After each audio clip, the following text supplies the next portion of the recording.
I'm going to call this one Lose Your Identity, Lose Your Mind. Lose your identity, lose your mind. You might want to buckle up for this one because I'm going to step on some toes. Another spiritual download, people. I don't know when they're going to come and I don't know what they're going to be about. But this particular one kind of shook me a little bit this morning. I went through a period in my life, and I kind of touched on it before in my previous audios and gave my testimony, where I was going through some mental health issues, and that was primarily due to my loss of identity. I was raised up in a certain situation where there were certain expectations that were to be made. I was the black sheep, the lone wolf, and I did my level best to try to fit in with the fold. But the truth is that something was missing. I was never happy, and things were never consistent in my life because I would sacrifice so many things mentally and emotionally just to go out of my way to just fit in. Well, now that I look at things later on in life, and a lot of the people that are still around that I was trying to model after, come to find out they're going through their proverbial hell as a result of their actions. And I ask myself, what if that had been me? I probably wouldn't have been able to make it. The peer pressure is a motherfucker. It doesn't have to be just your friends or your romantic rate. It could be your family members as well. And the sad part about it is a lot of them don't even realize they're doing it because they're programmed based on what they were taught and the person who taught them and the person who taught them. Generational curse to the point where it's just an innate behavior. They don't even realize they're doing it. And it's supposed to be accepted. The bottom line is, it's not that I wasn't grateful for what I have. I'm truly grateful, truly blessed. But the thing is that it just wasn't enough for me, and I wanted to go in a different direction. And I didn't know how, and I wasn't encouraged to.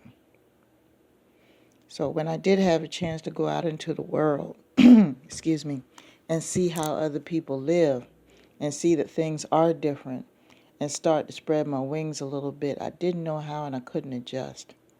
Had a hard time. So this is where the breakdowns came. This is where the feelings of worthlessness came. This is where the substance abuse came. So much time not knowing who I am. Finding out that the life that I had was not really what I thought it was. A lot of things being revealed, the family secrets, the feelings of people that are close to you who thought they felt one way about you and they didn't really feel that way about you. It's a shocking thing. And no, I'm not going to go into this big bleeding heart story or have a pity party. See, I've done that so many times in the past, I'm just exhausted. So I'm not going to get into that. But I'm speaking to the person who is just feeling that little bit of peer pressure right now. You start to doubt whether or not what you're thinking is wrong. You start to get gaslighted. People want to say something's wrong with you. You're crazy and everything else. But see, there's a reason why in your spirit that you don't agree with what's going on. If you want to go in another direction and it's simply just you want to live your life a different way and it's not going to do any harm to anybody, it's not going to do any harm to yourself, it's not going to do any harm, you're just simply living a different lifestyle as productively as you can so you can be happy, then there should be no reason why you can't do that. And sometimes it's a hurtful thing for some people, especially from close-knit families. See, the thing is that I had to kind of go back to the way I was raised, because there was a point where I hated the whole thing. But that's not the way to go, people. There's some good in how you were brought up. And I know it's hard for some people to swallow because they probably had it hard from jump. But if you had it hard from jump and you learned how to make it through that, that's a good thing.